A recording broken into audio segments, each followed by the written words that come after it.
Hello,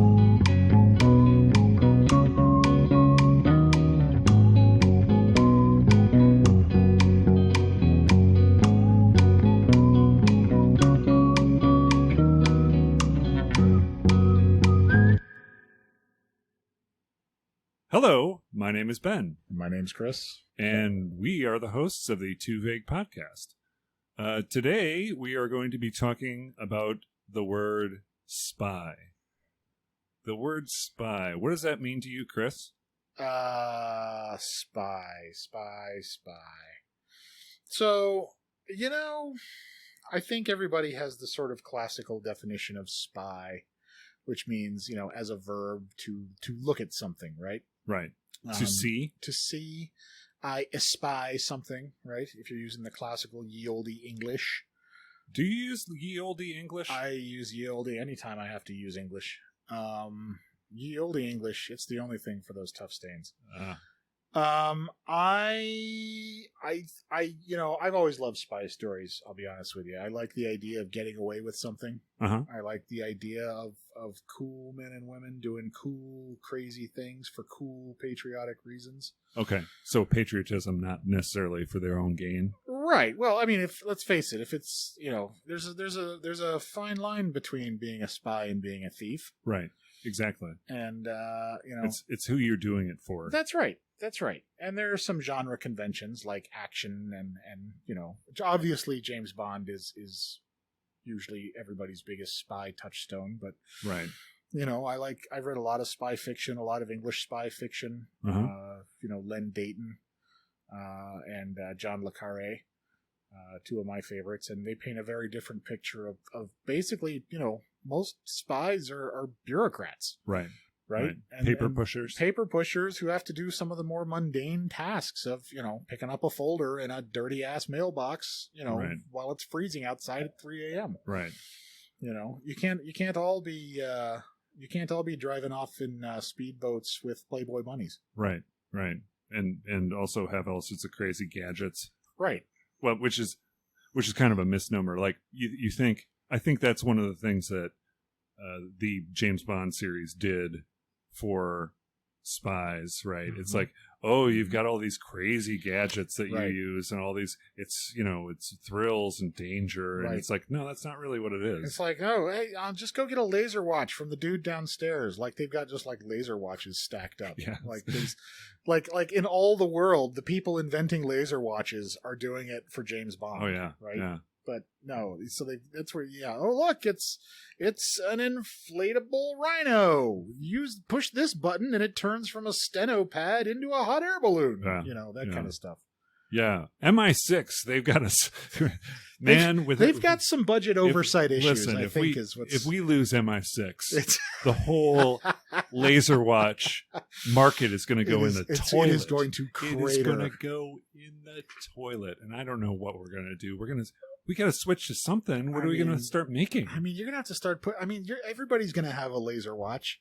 No, you're going to have to start putting Digimon on the damn things to make them desirable again. Yeah, I don't know. Either that, or we could also do like a thing where it monitors your heart rate, or lets you make phone calls. Yeah, I did appreciate that commercial back when they first came out with it wasn't even Apple's iWatch. It was the one that came after that. Uh-huh. The off-brand was Samsung, maybe. I don't know. Whoever, but they basically their commercial for their watch thingy was a bunch of film clips of people talking into their wrist communicators. And it was like, they had Star Trek the Motion Picture, they had Shatner talking into a Starfleet wrist communicator from the 70s film. And, I thought that was a pretty cool. We are truly living in the future. Well, exactly. I mean, listen, we've all got communicators in our pockets now. Right. And also... And some of us are nerdy enough to have installed the communicator sound effects pack. What's got two thumbs? What's got two thumbs and all the nerd cred in the world? This guy. Excellent. Anyway, so laser watches. There's a thing with the spy genre in general, right? Mm-hmm. I don't know if you ever played. Did you ever play? There was a game that the Dungeons and Dragons Top Secret. Mm-hmm. Yeah. Did you ever get involved in that? I did. At all? I did play some Top Secret back in the day. Yeah, and I know that James Bond had a company made a James Bond game. They did? That I was mostly into just all the tech. Yeah. I was into all the cars that they had in it and just looking at the stuff. Yeah. For me, it was not about playing it. It was about that. Oh, listen. Look. Can we do some real talk here? Okay. Can we just pull the curtains aside? Yeah, you're listening audience? you're in a safe space. I'm fantastic. I feel safe. I don't think the cats will say anything. I mean, real talk. 90% of us who read RPG source books in the 80s never got as far as actually playing it. Yeah. Like when you say I was in it for the tech and looking at the cool blueprints and shit, like that is all I ever did with any of the role-playing books I had. For me, it was like that and character creation. Oh, for sure. And maybe reading through a module or something. Right. Yeah. Right. Like Champions was that way with me. It was like it had the cool little thing where you could have the outline of a body, and then you could like make your own costume on it and do all sorts of crazy things. Oh, and, yeah. You know, that was my favorite part, but that's just maybe I thought that was just me. No, I think listen, they didn't have those things in libraries because people were actually playing the games, Ben. Yeah. They had them there because nerds like us needed books to check out and read. Right. No, I made many a Marvel superhero using that system. But the James Bond one, the Top Secret RPG, I remember it being really, really concerned with how loud you were being. Yeah. Like they always wanted to know how loud were you being. Right. Like to the point where each gun had a different loudness. Okay. And then also I wasn't 100%. I mean, I had Top Secret, but it was mostly for the, like I said, the tech. Right. Looking at the manual kind of thing. Right. Did it have things with your, the different stuff that you wore, like your shoes? Was there a noise value associated with your shoes and what you were wearing? And if you were wearing something that was silk, did it make noise? Did they get that detailed, or did they? I don't remember it. See. I remember there being penetration values. Parental advisory: this podcast may contain language not suitable for 13 and under. There were penetration values. Like armor rating, right? Things. Right. And I want to say there was like some kind of camo value or something. Basically, it was a measure of how well you could blend into a given environment. Yeah. Don't you think, as far as most role playing games, that there's too much stock put into the system and not enough into the creation aspect or like the storytelling aspect? Well, I mean, that was always my problem. It's like if I'm playing a role-playing game with someone who's put a lot of thought into it, I kind of the dice rolls and things are secondary. All the mechanics and stuff is secondary to me because I'm so engaged in the experience. Yeah, no, I tend to agree with that. I have an extremely. Are you ready for a blistering hot RPG take? Okay, from a middle-aged white dude. Sure. Okay. Everything after character creation in an RPG is an exercise in diminishing returns. Let me hold on. Let me think about that for a second. Because I would tend to agree. I would tend to agree as far as traditional role-playing games, right? Yeah. I don't necessarily. I think there are many examples out there of video games. Not to get into video games yet, but that where video games do it well. You know? I think video games do it much better. Yeah. Yeah. Well, I mean, and listen, there are good dungeon masters and bad dungeon masters. Yeah, that's the linchpin. Yeah. Right? It's if you got a good dungeon master who puts a lot of effort into it and will continue and not kind of force you in one direction. Well, right? Yeah, and you got to have players who want to play the same way. Right. You know what I mean? I mean, you really do have to have a special alchemy to make an RPG session fun. Right. Right. And everybody's got to kind of put equal sweat into it. I mean, combat is arguably the least interesting part of RPGs. Right. I mean, rolling the dice is very much the least interesting part, unless something unexpected happens. Right. And then it can be fun to kind of story and role play your way out of that. Yeah. Is that what you liked about Disco Elysium? You know what? Maybe this is for another show, but because we're not really talking about spies, but it sort of fits in because it's sort of a mystery kind of, you got to uncover something. But it's peripherally. But I mean, is that kind of... The thing I liked about Disco Elysium is, I mean, it's... I don't know, man. That's a weird game. I still have trouble talking about that game. But I thought you said it was your favorite of the year. It was. It was my game of the year, but I will never play it again. Okay. I will never play it again. Okay. I don't... That's like me in the movie Seven. That's right. Yeah. That's right. I watched it, never going to watch it again, don't need to. Yeah, exactly. And I feel the same way about Disco Elysium. I thought... I really liked what it was trying to do with making the player character behave the way the player wanted them to behave. My problem is that ultimately it never settles on an authorial point of view. And ultimately it doesn't really let the player settle on an authorial point of view. Uh-huh. So what you end up with is somebody who, to their credit, can react in a variety of situations, right? It's not like they're just picking an alignment and you have to play as that alignment, making that choice throughout the game. You know, you can and will and should, react differently to different situations based on how the situation specifics are striking you. Right. But it's impossible to get a cohesive narrative out of that. Right. From a player perspective. Mm-hmm. Because you will make decisions based around about the player character that you are, and you are to some degree telling their story through their opinions. Right.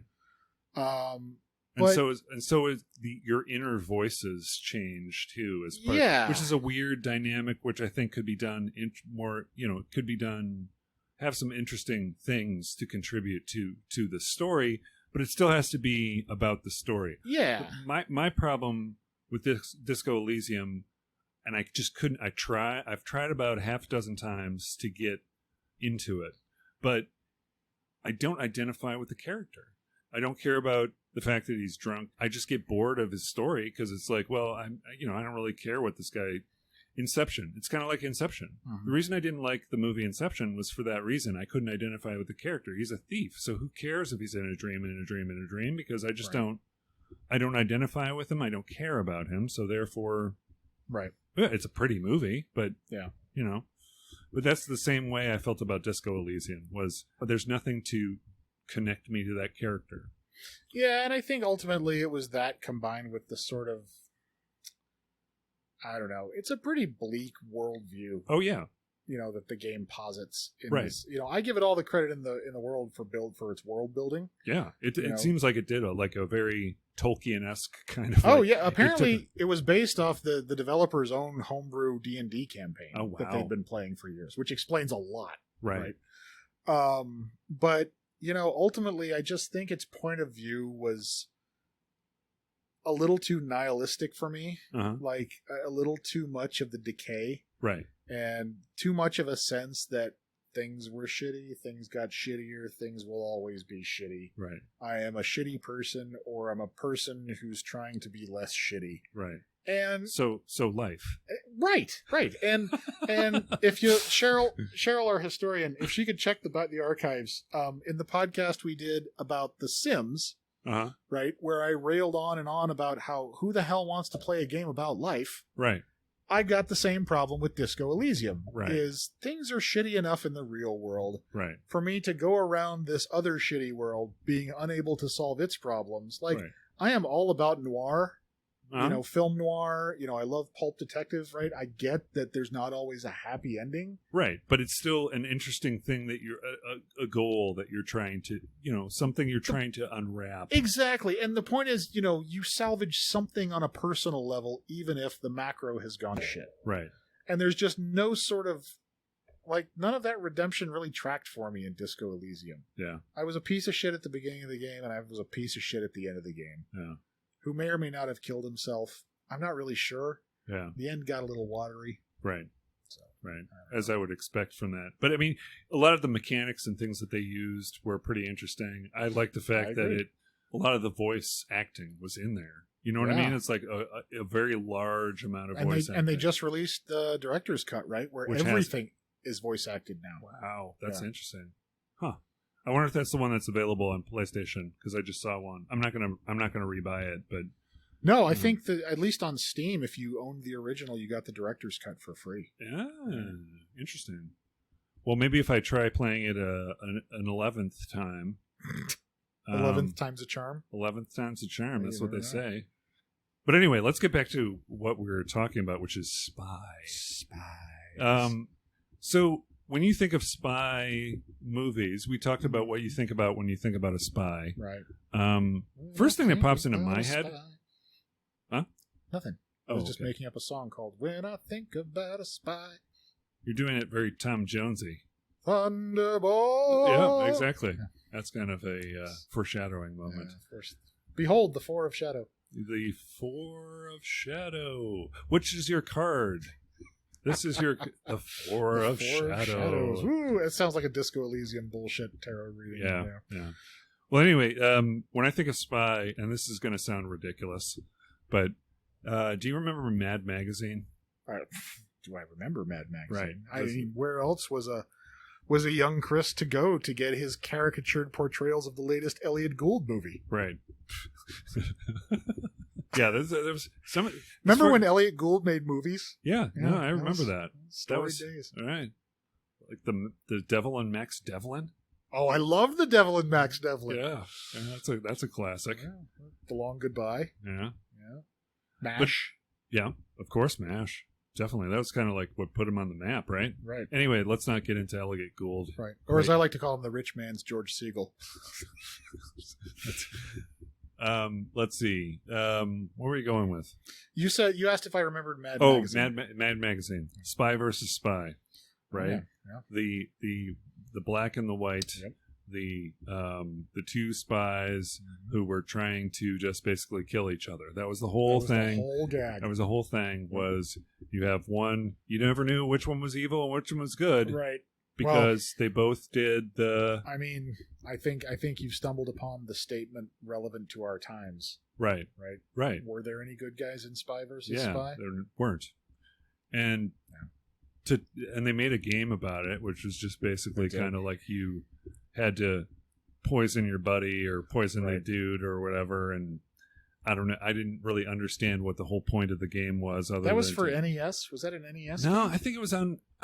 I want to say they made a version for the Commodore 64, even. Really? Yeah, I want to say that. I'm not sure. It sounds like a game I would have rented for the NES. Yeah. Well, it was very, it was just like a split screen thing where it's like the top was and you had all these buttons on the side where you could, do different things to trap. Yeah, you drop the bomb and box it in. But to me, that's like, well, where's the story in this? Right? It was just that. It was. You ever read highlights? Only the doctors. Where else would a young Chris go to get the latest caricatured updates on the latest Elliot Gould movie? Yes. If it wasn't Mad, it had to be in Highlights. Highlights magazine. Yeah. Fucking Goofus. Yeah. Oh. Okay, so that's the thing. That's where I was going. Right. When I think Spy versus Spy, Goofus and Gallant, is it Gallant? Is it Gallant? I don't know. I always called him Gallant because really, because Goofus Gallant sounds too obvious. So I just call him Goofus and Gallant. What? Goofus is the height of subtlety. Well, but I mean that's at least that's a non-thing, right? Goofus. Now I want to know what the correct pronunciation of Gallant is. Because when you say Gallant, I feel like it's like you're introducing a car, like the new Mitsubishi Galant. Oh, maybe that's where they got it from. Highlights. I don't know, but now I'm desperate. Aunt Nora, if you're listening to this, please write in with this week's viewer mail. Yes. How do you pronounce the word gallant? Yes. Or gallant? She'll probably also ask what highlights is. Probably. I mean, she might ask who Elliot Gould is. I mean, no, I think she knows who Elliot Gould is. All of America loves and treasures Elliot Americans treasure. And my theory on Goof, we're going way off the rails here. So Goofus and Gallant, like you say it, Goofus and I'll just say it the way you say it. Goofus and Gallant, I always thought that, there should be a thing very similar to the Venture Brothers, where, that's kind of a take on Johnny Quest, right? It's kind of the Johnny Quest grown up kind of scenario, right? Like, well, my thought was, why don't you do a Goofus and Gallant grown up thing, and where the rule breaker is the one who's more well balanced. So Goofus is like well balanced. He's very successful. He's got a family now. Everything's just cool. He's got this. You're not going to believe sense this. of balance and everything. You're not going to believe this. I would almost guarantee you that was like a cutaway gag on a Family Guy episode. Seriously, I know that I've seen that concept animated somewhere before, but I can't place it. Yeah, that would make sense that they would make fun of that. But that's like, yeah. And then Gallant is like, got a coke problem, right. And it's like, hookers and all sorts of like crazy shit going on with him, and he's really hyper. And maybe it was Harvey Birdman. I can't remember where I saw it. Interesting. I should look that up then. You should. But anyway, that's way off. So Spy versus Spy then is really where young Ben. Well, that's not where. So it's what I remember, right? Yeah. I remember that's like because it's I'm a very visual person, so that's an easy thing for me to put a visual. It's a very small, it's a very simple image. Right. The little bird like characters, black and white, triangle, pointy noses. Yeah, very easy to draw yourself. Not that I ever did that or ever wrote it in any of my notebooks at school or anything. So you drew them a lot. I did a little flip, like. Did you really? Yeah, like little animated flip books. Well, not animated. What I would do is I do a whole page where it would be one of the spies getting into. It's kind of like a. Rube Goldberg-esque kind of things, where it's like he would walk this distance and then a thing would fall on him and then he'd jump out of the way and he'd jump on. Sort of like an Impossible Machine type thing. Yeah, kind of like that. But that's great. Yeah, I used to draw those all the time. That's fantastic. I used to doodle the Starship Enterprise movie version, not TV version. On brand for you, I think. Knowing you. Right. Yeah. Maybe we can talk about that during our space episode. Oh, space. But you know what? Let's talk about spies. For once in this spy-themed episode. I don't. Let's turn our attention to the ostensible subject of the hour. Also, television shows like The Man from U.N.C.L.E. was always like The Americans. Yeah. More recently. Yeah. It was a fantastic show. And then there's the Wild Wild West. They were kind of spy U.S. government. Yeah, they were agents. Mission Impossible. Yeah, Mission Impossible, definitely. Yeah. Definitely that. Top Secret with Val Kilmer. That was a movie, though. It was a damn fine movie. I know a little German. He's right over there. Yeah. This is not Mel Torme. Yep. Yeah. Was that Zucker Abrams Zucker also? Yes, it was. Yeah. Yes, it was. Yeah. And featured in the background of one scene of the movie Summer Rental with John Candy. When it's the day that it's raining and they all go to the movies, that's what's playing at the theater. Is Top Secret poster. Yeah, little Easter egg. Maybe did Zucker do Summer Rental? I don't know. Interesting. I looked at them.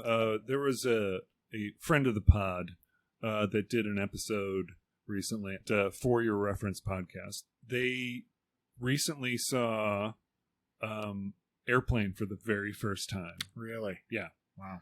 And they absolutely loved it. Well, couldn't stop. Well, but there's some things that could be triggering in there, and some things that like we think of those things these days. We don't really put our 80s perspective on those and don't see them. But they pointed those out, but said that for them, this is really interesting to me, was they knew it. They were in it they knew what the movie was about from the first scene, right? Where it was the two people arguing about the red zone, white over zone. The airport phone. Yeah. And when they brought up abortions, right, that's when they go, okay, this movie has set the tone.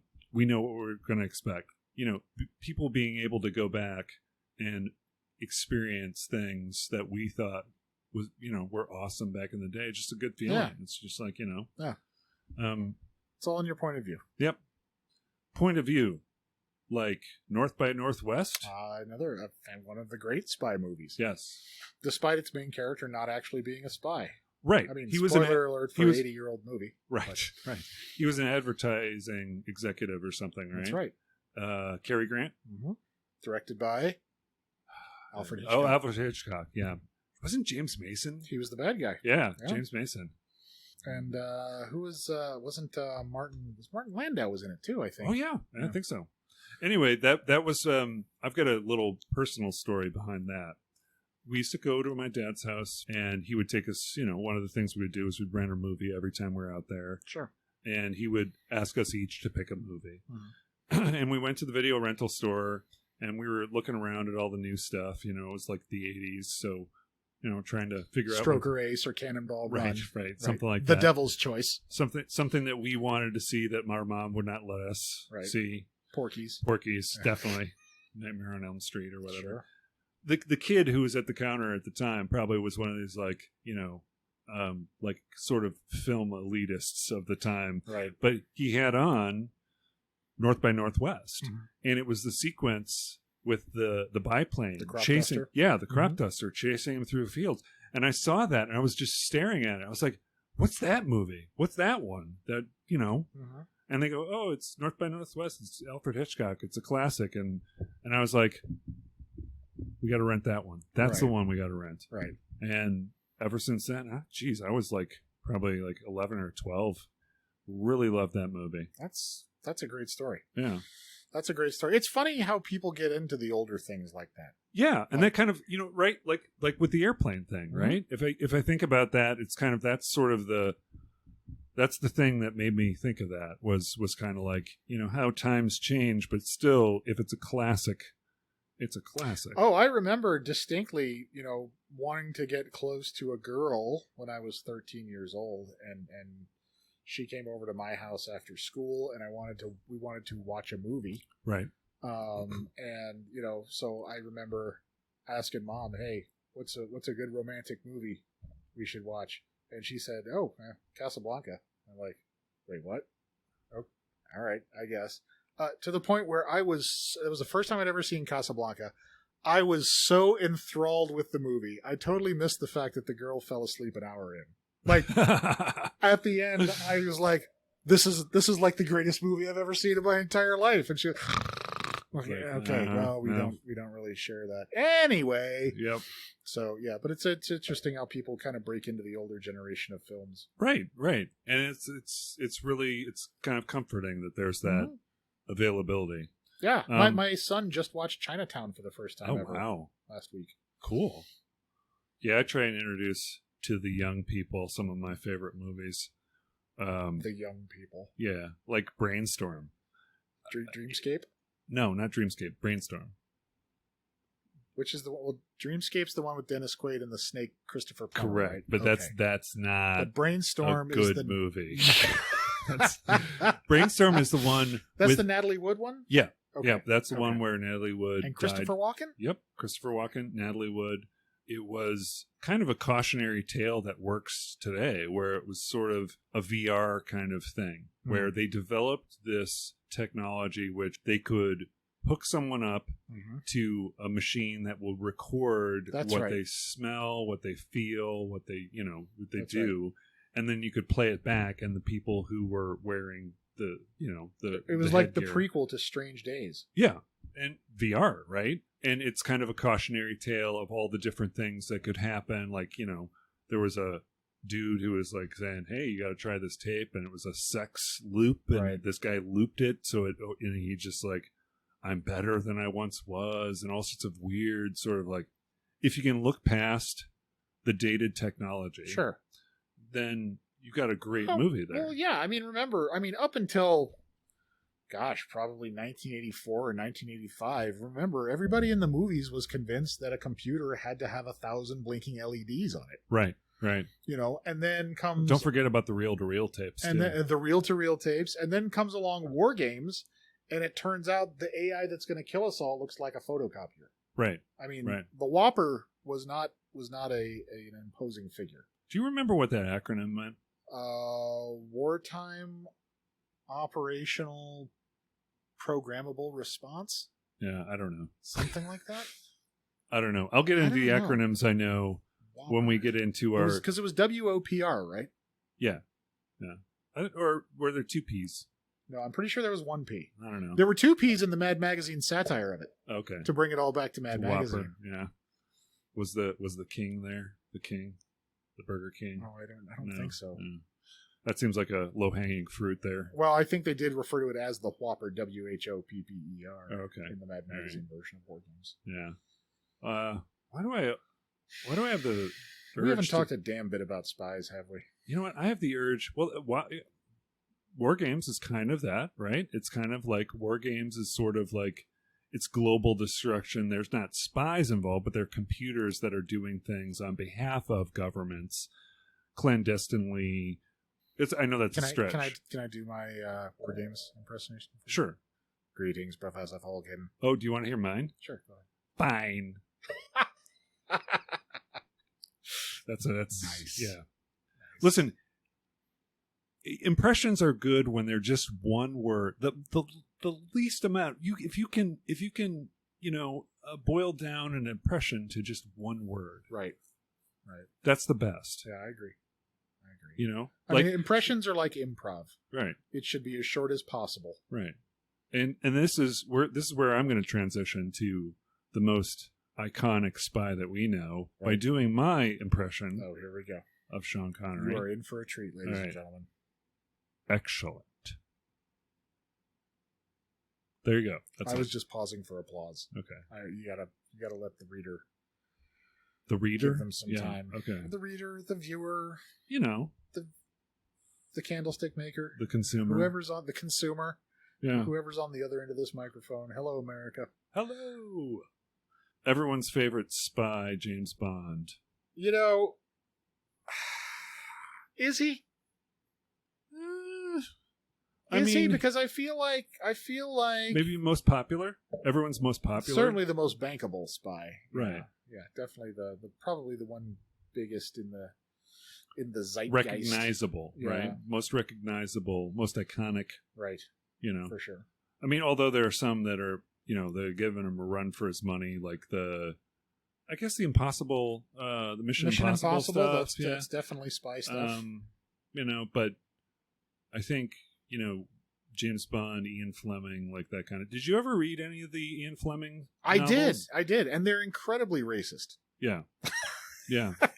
I mean, there's no getting around it. Right, and there's also and they're also very sexist too. Oh, incredibly, the movies too. I've rewatched some of those movies that are the older ones, and it's butt slapping and all sorts of things. It's inappropriate to do in the workplace. It is basically, you could categorize accurately the Sean Connery Bond movies as basically a workplace PSA of do any of this and you will get fired. Right. I mean, it's that bad. Right. That said, he fills out a suit pretty good. Yeah. Oh, yeah. I mean, but to their credit, I think later James Bond films tried to grapple with that in some respects. Correct. At least starting with Judi Dench, when she took over as M. They definitely called that shit for what it was head on. Right. To their credit, I think. Yeah, exactly. And not in a way that made it obvious. Like, hey, we're becoming more... Yeah. It was definitely a more reflection of, no, if any sane person were to look at you and your behavior today, they'd say you're an asshole. Right. But that being said, I mean, these things were the movies racist or otherwise, although a lot of them kind of tiptoe that. There's some bad stuff there. There's the going to Japan and becoming the samurai. That's not good, man. That's not right. It just should not have been done. Yeah. A lot of the voodoo stuff in it's a little Live bit. and Let Die is not good, man. Right. Were we insensitive then, as viewers? Were we? Oh, I don't know. I mean, I was -1 when Live and Let Die came out. So. Right. Well, but I mean, as we're we can appreciate for the movie for what it is and set aside some things. I will say compartmentalize. I will say when I was a kid and I watched You Only Live Twice, which was the one where he goes and becomes a samurai. Right. Samurai in air quotes, because really what they do is just point his eyebrows. God, you can't even describe it. Yeah, it's pretty awful. Terrible. Yeah. When I watched that as a kid, having just discovered James Bond, there was no part of me at that time must have been 9 or 10 that recognized that as racist. Right. Like there was nothing inside me saying that ain't right. Right. It would be, some years later before I could look at it and go, Jesus, who signed off on this? Right. Right. So, and there are a lot of things like that, too, there's right? a ton of stuff like that. Yeah. I mean, listen, I was a huge H.P. Lovecraft fan growing up, reading his stories. And then you find out, ooh, that guy was a shitbird. Right. And then it becomes, then you get into the whole art and artist kind of thing. I don't want to go there necessarily. But, there's a ton of stuff that you come across with, as a kid, and it just appeals to you because it's cool. Or right.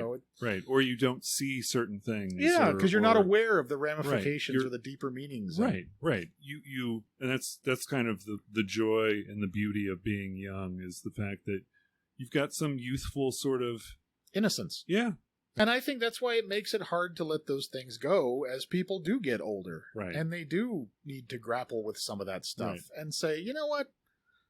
Yeah, I get everybody likes Cthulhu and tentacles, but maybe we should stop basing a lot of these properties off some racist screeds against miscegenation. Right. Right. The racism is so baked in. Can we just find something else to do? But people have trouble letting go of that stuff that they discovered in their youth because they do form attachments to it. Right, right. I'm not emulating James Bond. I'm not slapping people on the butt. Right. Well, listen, I saw what you did before the show, and let's just not have any of that again. That was to myself, though. That made it even weirder. Okay. Yeah, but you're not, I love Indiana Jones. Are there problematic aspects to Indiana Jones? Yeah. Hells yes. Yeah. Right? But that's not going to squash the part of me that's a kid that says, yeah, I like watching Raiders of the Lost Ark. Right. Let's now switch gears to talking about who our favorite Bonds through history are. Yeah. We all have an opinion on it. Mm-hmm. Least favorite to most favorite actor who portrayed James Bond. Oh, I was all set to come out of the chute with Gary U.S. Bonds, but you're talking about the spy movies. Yeah. Least favorite, I mean, it's... Do we count old Sean Connery as a different Bond than young Sean Connery? Oh, you mean as far as... For Never Say Never Again? No, we're not gonna split that particular hair. All right, then I've got to go least favorite was Roger Moore. Okay. My least favorite was Pierce Brosnan. Okay. And then... Check and mate. Yeah. And I'm sorry if I know that was of your time, right? The Pierce Brosnan Bond. The GoldenEye, yeah. That was one of the big reintroduction in the 90s. Yeah. I mean my time. You're not that much older than I am. Yeah, that's true. That's true. My time. Well, yeah. My generation as opposed to yours. That incalculable 6-year gap between us. Right. Yeah. That makes me a Gen X and makes you I'm a Gen X. Gen X. Yeah. Right. Yeah. Anyway, so you hate Pierce Brosnan. Right. Well, no, I don't hate Pierce Brosnan. That's literally what you just said. No. He's my least favorite Bond. It's literally like saying you hate the man. No. Okay. Because let me follow that up by saying I think he's an excellent actor in The Matador. Did you ever see The Matador? I did see The Matador. I thought that was a wonderful movie. I would agree. Yeah. I mean, he is. He would also play the same sort of character in The Tailor of Panama. Right. And then Remington Steele was kind of where we got the introduction to him, which is where everyone thought he needed to be James Bond, which I was like, I thought it was a pretty good James Bond, personally. Yeah. No.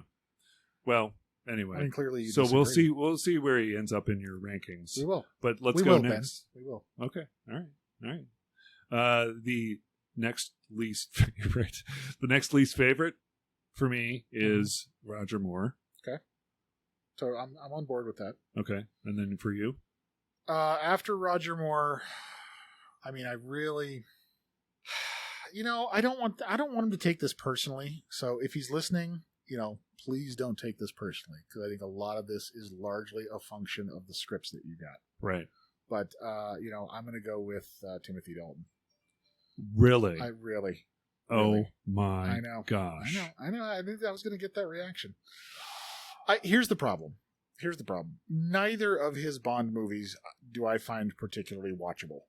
Why is that? I think that they don't give him enough time to grow into the character. Mm. I think The Living Daylights is a good premise that ultimately ends up going on way too long. Right. Which, frankly, and let's just state for the record, There has never been a Bond movie made that couldn't stand to have 20 minutes cut from it. Right. Are we agreed on that? Yeah. Like every Bond movie is at least 20 minutes too long. License to Kill could have been amazing. I think it was. It absolutely could have been amazing, but they didn't get to follow it up. Right. But that was because contractually. Right. Oh, I understand why. But, Right. you know, I like the idea of Bond on a revenge mission. Right. You know, this time it's personal. You know, some of the wackier elements, you know, Wayne Newton. Yeah. The Shark. Right. Robert Davi, who, you know, was in basically every movie as a bad guy at that point in his career. Right. And then, of course, let's not forget a young, very young Benicio del Toro. That's right. That's right. Like a teenager, like just a little kid. I remember seeing that movie. I went that summer it came out. Was that 89 or 87? I don't know. I don't know why I want to say 88, but I think maybe it was 88. It was somewhere in the late 80s. I remember going to movies to see it that summer, and I was just struck by how there weren't the typical Bond action sequences in that movie. Well, I think that they were trying to do a departure. They were trying to do a darker Bond. Yeah, they were. And I think Timothy Dalton is the Daniel Craig of that. Like, he was trying to do a darker Bond at a time when no one wanted a darker Bond. I will say this. And I think Timothy Dalton matches the Bond of the books better than anybody else who's played him. Well, he's also a fabulous actor. He is. I mean, you know, classically trained. And Flash Gordon. Well, I think he was awesome in Flash Gordon. Oh, that wasn't sarcasm. Okay. I'm deadly serious. Yeah. Probably the best actor in that movie, too. Max von Sydow. Oh, Come on, man. It's good. Come on, man. It's good. Topol. Yeah. So anyway, let's go back to the order. So let's just say the rest of them, and then we'll debate over the top. Because people don't give a shit, really. Yeah, they don't. Let's just say let's just go. Just do your whole list, and I'll do my whole list. And if there's any kind of things for my money, I mean, if I'm picking a Bond movie at random, you know, it's going to be either Sean Connery or Daniel Craig. That I reach for. Yeah. 9 times out of 10. Right. For me, my order as far as best to worst, Timothy Dalton is my favorite. Sure. And then followed by James Craig. Followed by Daniel Craig. And then go Sean Connery. Next, George Lazenby. And then who may have the best batting percentage out of all the Bonds. Like, he made one movie. Right. And it was pretty great. Yeah. And then he, you know, didn't make any more. I liked the story of that movie too. I mean, it's just as far as like James Bond married. And then they kill his wife. Right. Well, I mean, you know, it was by far the most personal thing that had ever happened to James Bond at that point. Right. Well, I love On Her Majesty's Secret Service. It's got one of the best titles too. Yeah. What about the best theme song of James Bond? Oh, I'm sorry. You know what? Before we go forward, let's give you your list. No, that was pretty much the list. I mean, I think I named them all at that point, didn't I? No, just go top to bottom. Your favorite is Sean Connery, Daniel Craig. It's a toss-up between those two. I'm a Pierce Brosnan fan. Clearly. Again, maybe that was just my generation. Another guy who didn't get great scripts, honestly. Right. The first one, GoldenEye, was clearly the best. When I checked out on Pierce Brosnan was when he had the invisible car. Yeah. With the stealth car. Yeah. The car that. Let me put it this way. The Pierce Brosnan era did not end well. Yeah. I mean, that was with the Madonna theme song and the North Korean general with all the diamonds in his face. Right. Anyway. Sorry, where was I? Favorite Bonds. But like GoldenEye and Tomorrow Never Dies. Tomorrow Never Dies is a pretty good Bond film, actually. Michelle Yeoh. Yeah. Did your like of GoldenEye have anything to do with the game? No. Actually, I never played the game until I was much, much older. Right. Okay. Until I never played the game until my son bought it when it was released. I want to say on the PlayStation Network in a remaster or remake or something. That was the first time I'd ever played GoldenEye. So I never got in on that sweet, sweet Nintendo action. Yeah, because that was the big deal, right? Yeah. But no, GoldenEye was the movie that came out that summer. It kind of reintroduced Bond. He'd been away since License to Kill, so I think he'd been away for like 6-7 years. I want to say. Weird contractual things going on with that, where it's like, there was like a writer's strike that occurred that allowed Timothy Dalton to get out of his contract, and right. So I mean, there was a lot of hype for GoldenEye when it finally came out. Yeah, I mean, because it was. Oh yeah, because it's been a long time coming. Do me a favor. Let's do a quick time check. Okay. Do you have the time?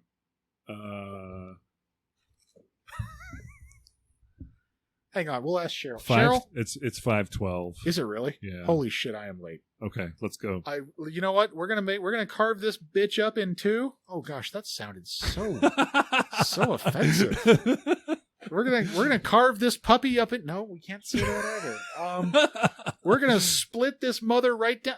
God, how do you say this without sounding like a psychopath? We're going to. Why don't we make this a 2-part Spooktacular? We're gonna cut this off right now. No, that doesn't work. We're gonna slice. You know what? We're gonna divide this show. We're gonna divide this show. We're gonna polarize this show. We're gonna segregate the show. Oh wait, no! Damn it! Part 2 coming next week. Yes, part 2 coming next week. And this is a goodbye from me and a goodbye from Chris because he's getting up and he's walking out the door right now.